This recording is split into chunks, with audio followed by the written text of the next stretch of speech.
ಅಮ್ಮ, ಎಷ್ಟು ಹೇಳಿದ್ರು ಕಲ್ಯಾಣಿ ಒಪ್ಕೊಳ್ತಾ ಇಲ್ಲಮ್ಮ. ಬೆಳಗ್ಗೆಯಿಂದ ಹೊಟ್ಟೆಗೆ ಏನೂ ತಿಂದೆ ಕೊಂಡೇ ಇದ್ದಾಳೆ. ಅವಳಿಗೆ ಏನಾಗ್ಬಿಡುತ್ತೋ.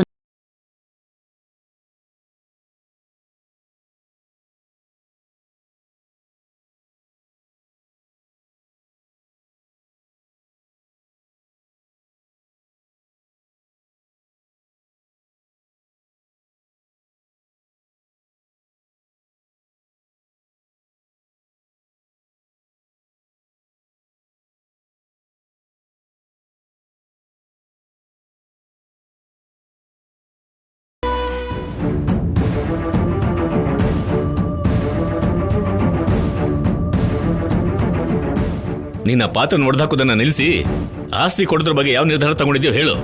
ಏನ್ ಹೇಳ್ಬೇಕ್ರಿ? ಏನ್ ಹೇಳ್ಬೇಕು? ಪದೇ ಪದೇ ಹೇಳೋದಿಕ್ಕೆ ನನ್ನ ನಾಲ್ಗೆ ಏನ್ ಎರಡಲ್ಲ. ನನ್ನ ಆಸ್ತಿನಲ್ಲಿ ಒಂದು ಪೈಸಾ ಕೂಡ ಯಾರಿಗೂ ಕೊಡಲ್ಲ. ಬೇಕು ಅಂದ್ರೆ ಮೊಮ್ಮಗಳಿಗೋಸ್ಕರ ನಮ್ಮಮ್ಮನ ಆಸ್ತಿನ ಬರೆಸ್ಕೊಳ್ಳೋದಕ್ಕೆ ಹೇಳಿ. ಅದನ್ನ ನೀನ್ ಹೇಳ್ಬೇಕಾಗಿರೋ ಅಗತ್ಯ ಇಲ್ಲ. ನಿಮ್ಮಮ್ಮ ನೀನ್ ಬೇಡ ಅಂದ್ರೂ ಕೊಡ್ತಾರೆ. ನೀನೇ ಈ ವಿಷಯದಲ್ಲಿ ಸ್ವಲ್ಪ ದೊಡ್ಡ ಮನ್ಸು ಮಾಡ್ಕೋಬೇಕು ಅಷ್ಟೇ. ಮನ್ಸು ದೊಡ್ಡದಾದ್ರೆ ಮಂಚದ ಮೇಲೆ ಬೆಡ್ಶೀಟ್ ಹಾಕೊಂಡು ಮಲ್ಕೋತಾರೆ ರೀ. ಆಮೇಲೆ ಇಕ್ಕಟ್ಟಾಗ್ತಿದೆ, ಸ್ವಲ್ಪ ಜಾಗ ಕೊಡು ಅಂದ್ರೂ ಕೊಡಲ್ಲ.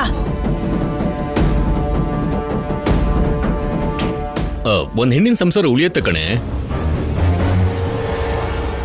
ಮಾವನವ್ರು ಅಷ್ಟೊಂದು ಹೇಳ್ತಿದಾರಲ್ವಾ, ಕೇಳಿ ಅತ್ತೆ.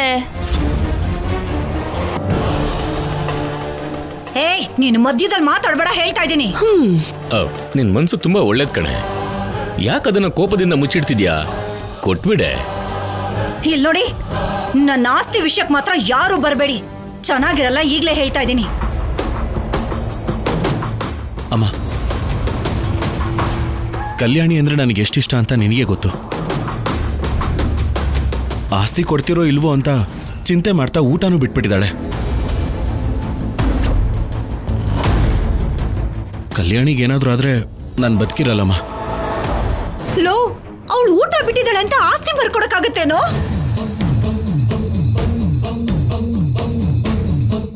ಅಮ್ಮ, ಈ ನೀನು ಒಬ್ಬನೇ ಒಬ್ಬ ಮಗನಿಗೆ ನೀನು ಎಷ್ಟೇ ಕೂಡಿಟ್ರು ಎಷ್ಟೇ ಬಚ್ಚಿಟ್ರು ಅದು ನನಗೋಸ್ಕರನೇ ಅಲ್ವೇನಮ್ಮ? ನನಗೋಸ್ಕರ ಆಸ್ತಿ ಕೊಡೋದಿಲ್ವಾ? ಕಲ್ಯಾಣಿಗೇನಾದ್ರೂ ಆದ್ರೆ ನಾನು ಬದುಕಿರೋದಿಲ್ಲ. ನನಗೇನಾದ್ರೂ ಆದ್ರೆ ನೀನು ಬದುಕಿರ್ತೀಯನಮ್ಮ?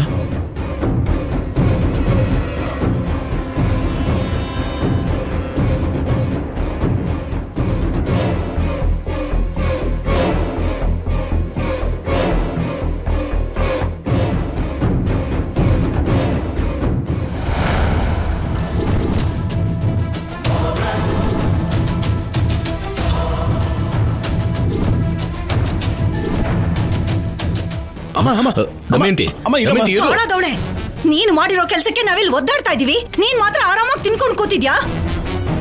ಕಲ್ಯಾಣಿಗೆ ನಾನ್ ಹೇಳ್ಬೇಕಾಗಿರೋದನ್ನ ಹೇಳಿದೀನಿ. ಕೊನೆಗೆ ನೀವೇನ್ ಮಾಡ್ಬೇಕು ಅದನ್ನ ನೀವು ಮಾಡ್ತೀರಾ. ಕಲ್ಯಾಣಿ ಹಾಗೆ ನಾನು ಕೂಡ ಹಸುವಲ್ಲಿರ್ಬೇಕಾಗಿರೋ ಅಗತ್ಯ ಏನಿದೆ ಹೇಳಿ? ಮನುಷ್ಯಲೇನೆ ನೀನು? ಅಷ್ಟಕ್ಕೂ ಯಾವ ಗಳಿಗೆ ನೀನು ಹಾಳಾದ ಪಾದನ ಈ ಮನೆ ಒಳಗಡೆ ಇಟ್ಟಿಯೋ,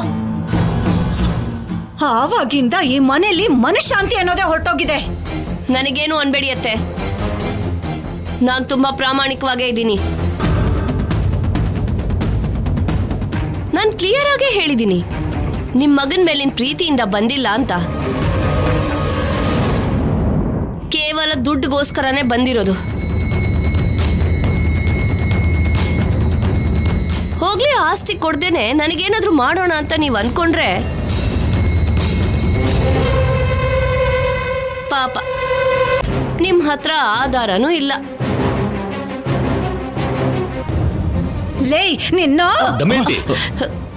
ಇಲ್ಲೋಡಿ, ಹೀಗೆ ಆವೇಶ ಪಟ್ಟೆ ನೀವು ನನ್ನ ಕೈಗೆ ಸಿಕ್ಕಾಕೊಂಡಿದ್ದು.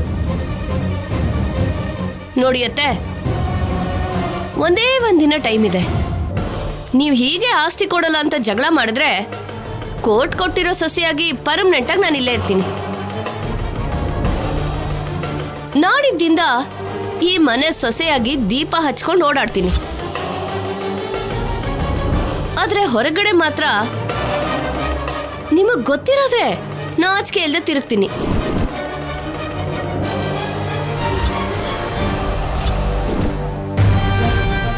ಚಿಚಿ, ನಿನ್ನಂತೋಳ್ ಜೊತೆ ಮಾತಾಡೋದು ಪಾಪ ಕಣೆ. ಅದಕ್ಕೆ ಆಸ್ತಿ ಕೊಟ್ಬಿಡಿ. ನೋಡ್ರಿ, ನೋಡಿ ಹೇಗ್ ಮಾತಾಡ್ತಾ ಇದ್ದಾಳೆ ಅಂತ. ಅವಳ ನಾಲ್ಗೆಗೆ ಅಡ್ಡಿ ಆತಂಕ ಇಲ್ಲದೆ ಹೋಗಿದೆ. ಅಮ್ಮ, ಅದಕ್ಕೆ ಅವಳು ಕೇಳಿದನ್ ಕೊಟ್ಬಿಟ್ರೆ ಹೊರಟೋಗ್ತಾಳಲ್ವಾ? ಏನು ಕೊಡೋದು? ಅತ್ತೆಯವ್ರು ಕೊಟ್ಟಿರೋ ಆಸ್ತಿನ ಅಲ್ವಾ, ಕಲ್ಯಾಣಿಗೋಸ್ಕರ ಅಷ್ಟು ಮಾತ್ರ ಕೊಡೋಕ್ಕಾಗಲ್ವಾ? ಮದುವೆನಲ್ಲಿ ವರದಕ್ಷಿಣೆ ಅಂತ ಕೊಟ್ಟರು ಆಸ್ತಿ ಕಣ್ರಿ ಅದು. ವರದಕ್ಷಿಣೆಗೆ ಕೊಟ್ಟಿದ್ದೇ ಇರಬಹುದು. ನಿನ್ ಮೊಮ್ಮಗೋಸ್ಕರ, ನಿನ್ ಮಗಂಗೋಸ್ಕರ ಪ್ರಾಣ ಕೊಡೋದಕ್ಕೂ ಸಿದ್ಧವಾಗಿರೋ ಕಲ್ಯಾಣಿಗೋಸ್ಕರ ಕೊಡ್ಬೋದಲ್ವಾ?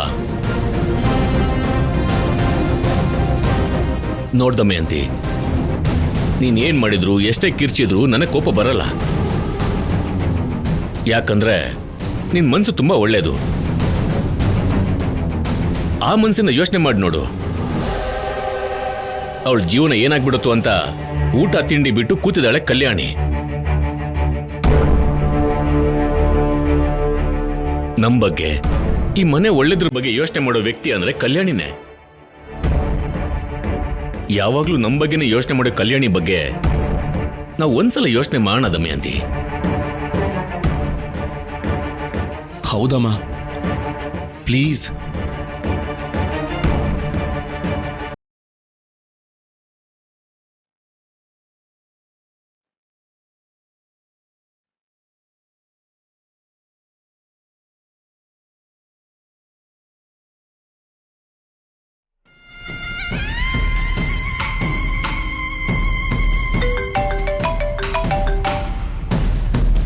ಸಾಬ್, ನಿನ್ನ ಫೋನ್ಗೋಸ್ಕರನೇ ವೇಟ್ ಮಾಡ್ತಿದ್ದೆ.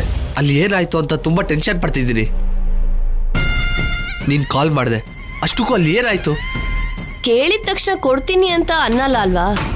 ಕೊಡ್ತೀನಿ ಕೊಡಲ್ಲ ಅಂತ ಹೇಳ್ದೆ ಅವ್ರ ಪರ್ಫಾರ್ಮೆನ್ಸ್ ಅವ್ರು ಮಾಡ್ತಾ ಇದ್ದಾರೆ. ಅಷ್ಟಕ್ಕೂ ಕೆಲಸ ಆಗುತ್ತಾ ಇಲ್ವಾ? ಆಗುತ್ತೆ, ಆದ್ರೆ ಸ್ವಲ್ಪ ಟೈಮ್ ಹಿಡಿಯುತ್ತೆ. ಆದ್ರೂ ನಿನ್ನ ಸ್ಟೈಲಲ್ಲಿ ನೀನು ಕೇಳಿದ್ರೆ ಕೊಡದೆ ಎಲ್ಲಿ ಹೋಗ್ತಾರೆ? ನಿನಗೆ ಹೀರೋಯಿನ್ ಅವಕಾಶ ಬಂದಾಗ್ಲೇ ನಿನ್ನ ಹತ್ರ ಅವ್ರಿಗೆ ಅಗತ್ಯ ಬಂದಿದೆ. ಅದಕ್ಕೆ ಆಸ್ತಿ ಕೊಡ್ಲೇಬೇಕು. ಆ ಧೈರ್ಯದಿಂದಾನೇ ನಾನು ಮುಂದೆ ಹೋಗ್ತಿರೋದು.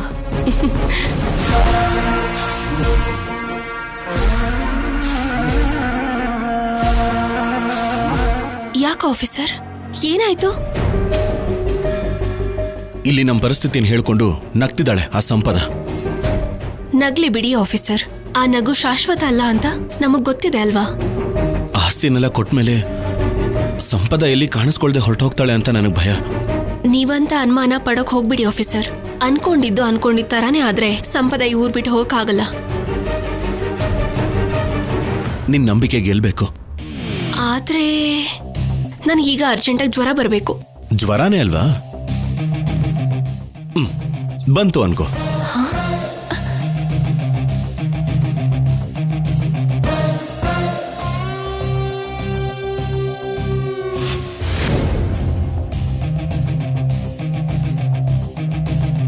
ಆಫೀಸರ್,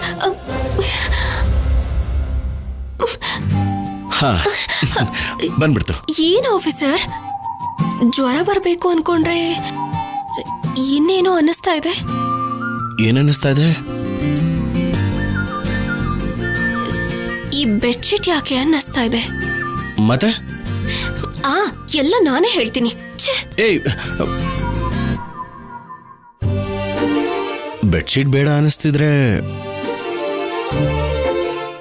ನಾನ್ ಬೇಕು ಅಂತ ಅನಿಸ್ತಿದ್ಯಾ?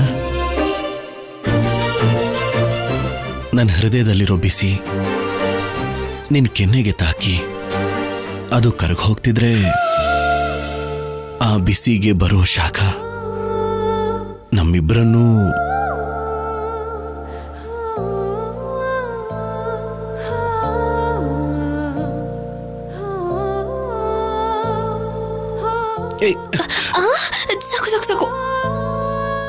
ನೀನೇ ಹೇಳೋದೆಲ್ಲ ಹೇಳಿ ನನ್ನ ಆವೇಶನ ಹೀಗೆ ತಡೆದ್ರೆ ಹೇಗೆ?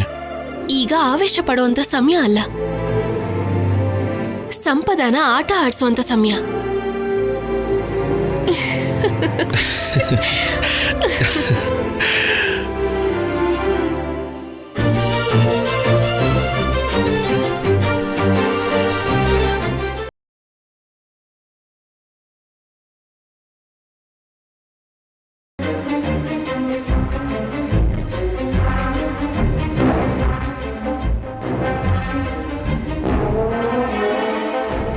ಕಲ್ಯಾಣಿ,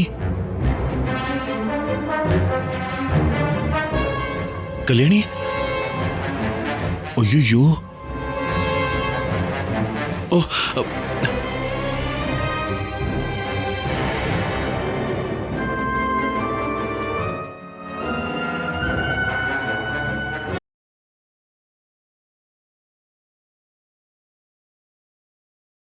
ಏನ್ ಶೌರ್ಯ, ಯಾಕೆ ಗಾಬರಿ ಆಗಿದ್ಯಾ? ಏನಾಯ್ತು? ತಾತ, ಕಲ್ಯಾಣಿಗೆ ಜ್ವರ ಬಂದಿದೆ. ಟೆಂಪರೇಚರ್ 104 ಇದೆ. ಹೌದಾ? ಹಾ, ನಿನ್ನೆಯಿಂದ ಎಷ್ಟು ಹೇಳಿದ್ರು ಕೇಳ್ದೆ ಟೆನ್ಷನ್ ಆಗಿದ್ದಾಳೆ. ಇನ್ನೇನಾಗುತ್ತೆ ಅಪ್ಪ?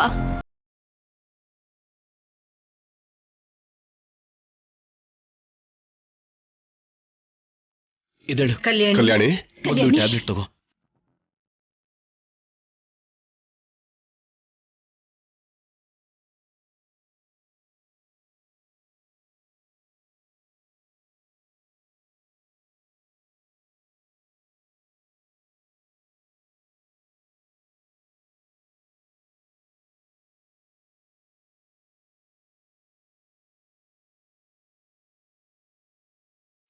ನೋಡಿ, ಮೊದಲು ಹಾಸ್ಪಿಟಲ್ ಕರ್ಕೊಂಡು ಹೋಗೋಣ, ನಡೀರಿ.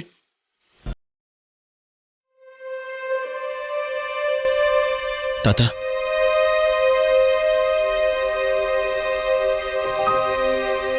ಇವಳು ಕೇಳ್ತಿರೋದು ಸಂಪದಾಗೆ ಆಸ್ತಿ ಕೊಡಬೇಕು ಅಂತ.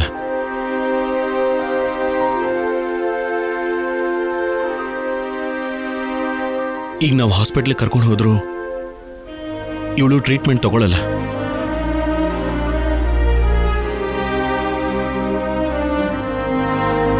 ದಯವಿಟ್ಟು ಇವಳನ್ನ ಕಾಪಾಡಿ.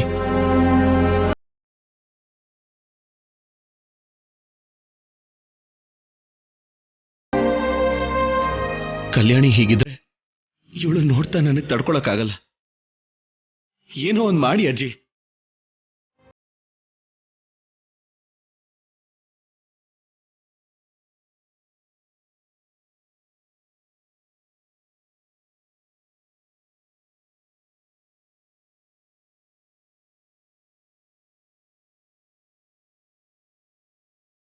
ಆಸ್ತಿಗೋಸ್ಕರ ತಾಳಿನೂ ಕಿತ್ತು ಹಾಕೊಳ್ಳ ನಿನ್ನೆ ಕಣೆ ನೋಡ್ತಾ ಇರೋದು. ನನಗೇನ್ ಬೇಕು ಅಂತ ನಾನು ನಿಮ್ ಹತ್ರ ಕೇಳಾಗಿದೆ.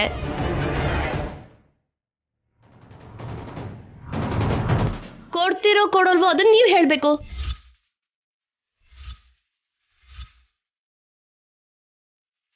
ಏಯ್, ನೀನ್ ಇಷ್ಟಕ್ಕೂ ಮನುಷ್ಯೇನಾ? ಹೆಣ್ಣಾಗಿ ಹೇಗ್ ಹುಟ್ಟಿದೆ ನೀನು?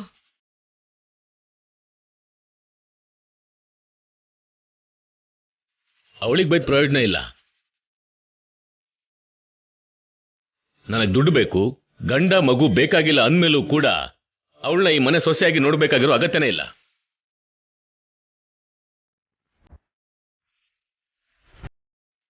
ಇನ್ನು ಸಂಪದನ್ನ ಈ ಮನೇಲಿ ಇಟ್ಕೊಳ್ಳೋದ್ರಲ್ಲಿ ಅರ್ಥನೇ ಇಲ್ಲ. ಕೇಳಿದ್ದನ್ನು ಕೊಟ್ಟು ಕಳಿಸ್ಬಿಡೋದೇ ಒಳ್ಳೇದು.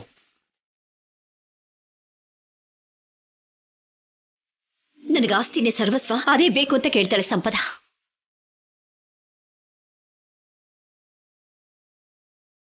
ನನಗೆ ನನ್ನ ಗಂಡನೇ ಸಾಕು ಅಂತ ಕಲ್ಯಾಣಿ ಹೇಳ್ತಿದ್ದಾಳೆ. ಹೋದ್ರು ಹೋಗ್ಲಿ, ಆಸ್ತಿ ಹೋದ್ರೂ ಕೂಡ ನನ್ನ ಮಗಳು ಸಂತೋಷವಾಗೇ ಇರ್ತಾಳೆ. ಅದಕ್ಕೆ ನನ್ನ ಮಗಳ ಕಲ್ಯಾಣಿಗೆ ನನ್ನ ಪಾಲಿನ ಆಸ್ತಿನ ಕೊಡ್ತೀನಿ.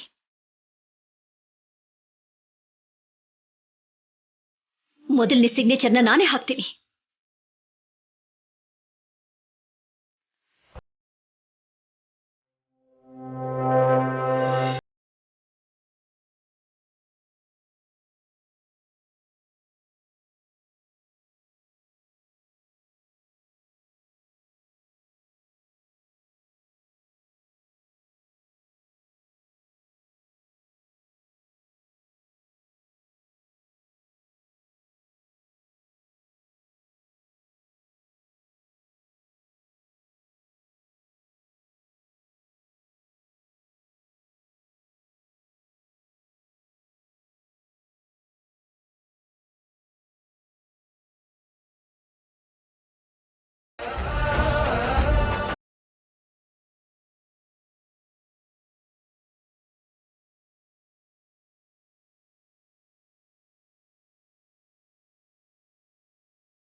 ಕಲ್ಯಾಣಿ ನನ್ನ ಮಗಳು ಅಲ್ಲದೆ ಇರ್ಬೋದು, ಆದ್ರೆ ನನ್ನ ಮಗಳ ಹಾಗೇನೆ.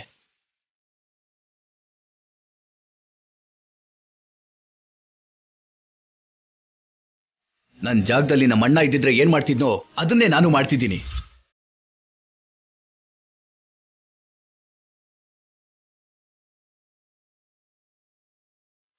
ಏನು ಅಂದ್ರೆ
ನಾನು ಸಹಿ ಹಾಕ್ತಿದ್ದೀನಿ.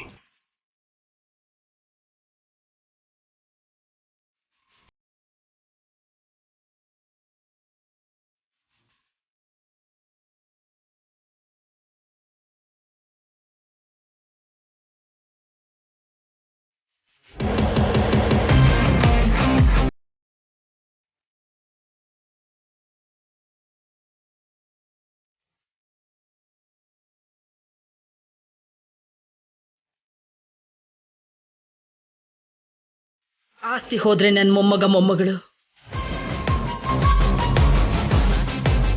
ಎಲ್ಲಿ ನೋವು ಪಡ್ತಾರೋ ಅಂತ ಯೋಚನೆ ಮಾಡಿ ಸುಮ್ಮನಿದ್ದೆ. ಇನ್ನು ನಾನು ಯೋಚನೆ ಮಾಡೋದ್ರಲ್ಲಿ ಅರ್ಥ ಇಲ್ಲ.